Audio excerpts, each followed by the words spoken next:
नमस्कार, मैं आचार्य अजय तापसी आज फिर आपके साथ एक नए वीडियो में।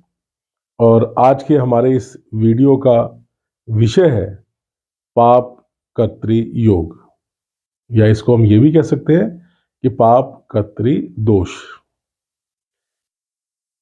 आप जो भी लोग ज्योतिष के बारे में थोड़ा बहुत भी जानते होंगे तो आप सभी को पता होगा कि 12 राशियां होती हैं और 9 ग्रह होते हैं।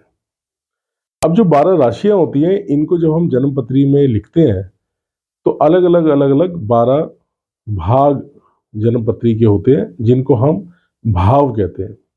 हर भाव में एक राशि रखी जाती है और ये जो भाव होते हैं ये अलग अलग विषय वस्तु से संबंधित होते हैं। तो पाप कर्तृ योग कैसे बनता है? वैसे तो ये बहुत ही साधारण योग है, बहुत सारी जन्म पत्रियों में ये होता है, लेकिन ये एक ऐसा योग है जिसको लोग अक्सर नजरअंदाज कर देते हैं, इग्नोर कर देते हैं, इसकी तरफ ज्यादा ध्यान देते नहीं है। लेकिन ये योग इतना प्रबल है कि इसके कारण बहुत बड़े बड़े हमारे अच्छे कार्य कई बार नहीं भी बनते और दुख तकलीफ कठिनाइयां बहुत बढ़ जाती हैं। तो यदि आपकी कुंडली में पाप कर्तृ योग है तो उसका निवारण करना परम आवश्यक है। ये योग कैसे बनता है? ये योग बनता है जब हमारी जन्म पत्री में कुंडली में जो हमारे 12 हाउसेज हैं या भाव हैं, किसी भी हाउस में यदि उसके उस हाउस से सेकंड यानी द्वितीय और 12th यानी 12वें भाव में कोई पाप ग्रह बैठे हैं तो ये योग बनेगा। और जिस भाव के 12वें और द्वितीय भाव में पाप ग्रह बैठे हैं, जहां पे पाप कर्तृ योग बन रहा है, उस भाव से संबंधित हमारी जो शुभ परिणाम है वो कम हो जाएंगे। अब ये कैसे होता है?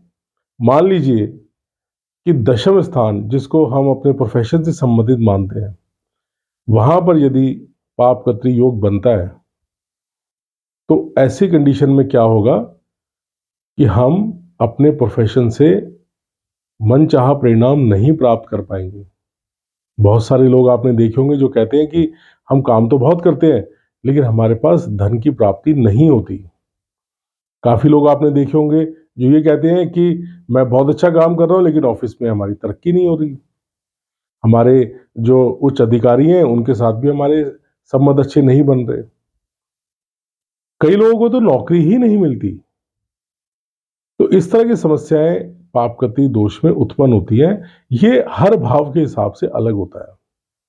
जैसे कई लोग हैं वो कितनी भी दवाई खा लें वो ठीक नहीं हो रही होते, कई लोगों की शादी नहीं हो रही होती। तो ये देखना परम आवश्यक होता है कि कहीं उनकी कुंडली में पाप कर्तृ योग तो नहीं बन रहा। यदि किसी कुंडली में पाप कर्तृ योग बना हुआ है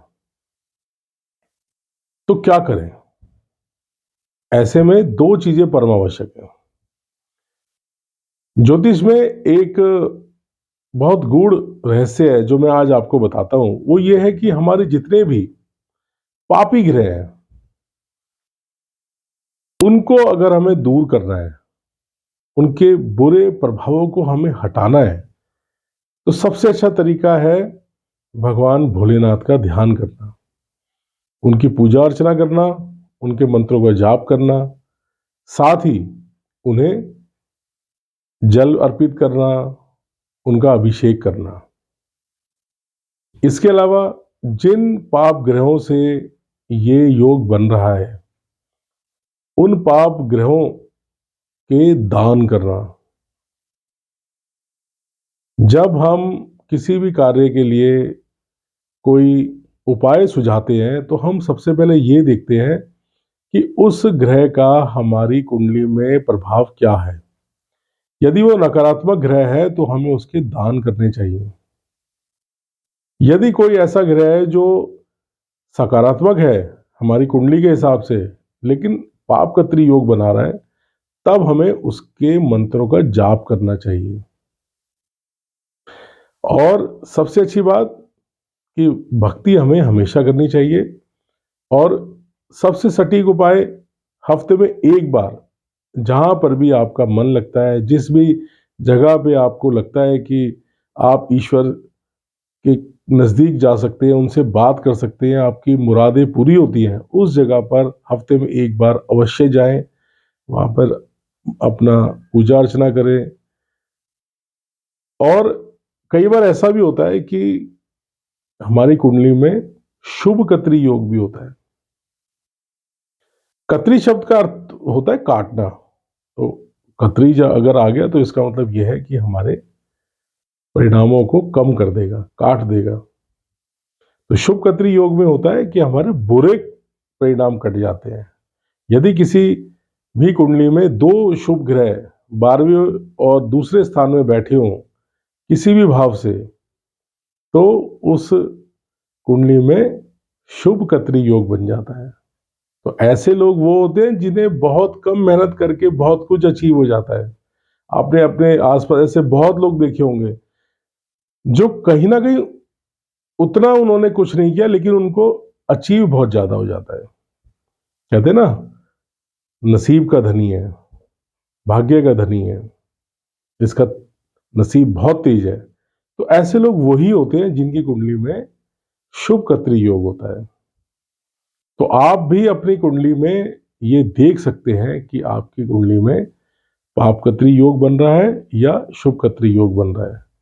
और यदि आपको कुछ ऐसी समस्याएं आ रही हैं कि काम नहीं बनते और बड़ी परेशानियां हैं, कितनी मेहनत कर लो, रिजल्ट अच्छे नहीं मिलते, तो कम से कम एक बार आप किसी अच्छे एस्ट्रोलॉजर को अपनी कुंडली जरूर दिखाएं। किसी अच्छे देवज्ञ को, ज्योतिषाचार्य को अपनी कुंडली का अवलोकन अवश्य करवाएं और उनसे पूछें कि क्या कारण है कि मेरे काम क्यों नहीं बन रहे। और यदि पापकत्री योग हो तो ये वाले उपाय कीजिए, निश्चित तौर पर फायदा होगा। तो इसी बात पर अब मैं वीडियो को विराम देता हूं और मुझे उम्मीद है कि आपको ये ज्योतिष की विधा का पापकत्री और शुभकत्री योग समझ आया होगा। किसी और वीडियो में पुनः मिलेंगे और आपको ज्योतिष के बारे में और बताएंगे। तो तब तक के लिए आप मुझे आगे दीजिए। और जाने से पहले मैं आपको एक विनम्र निवेदन कर दूं कि यदि आपको हमारा ये कंटेंट पसंद आ रहा है, हमारे वीडियोस आपको पसंद आ रहे हैं, तो आप उन्हें लाइक कीजिए, हमारे चैनल को सब्सक्राइब कीजिए, हमें फॉलो कीजिए और हमें कमेंट करके बताइए यदि आप हमसे कोई चाहते हैं किसी विषय पर वीडियो बनवाना, खास तौर से जो हमारे आकाशीय विषय हैं, ज्योतिष, लाल किताब, पामिस्ट्री, वास्तु, इस तरह की जो विधाएं हैं, यदि आप इन पर कोई हमारा वीडियो चाहते हैं तो आप हमें अवश्य कमेंट करें। आपके लिए दिन शुभकारी हो। नमस्कार।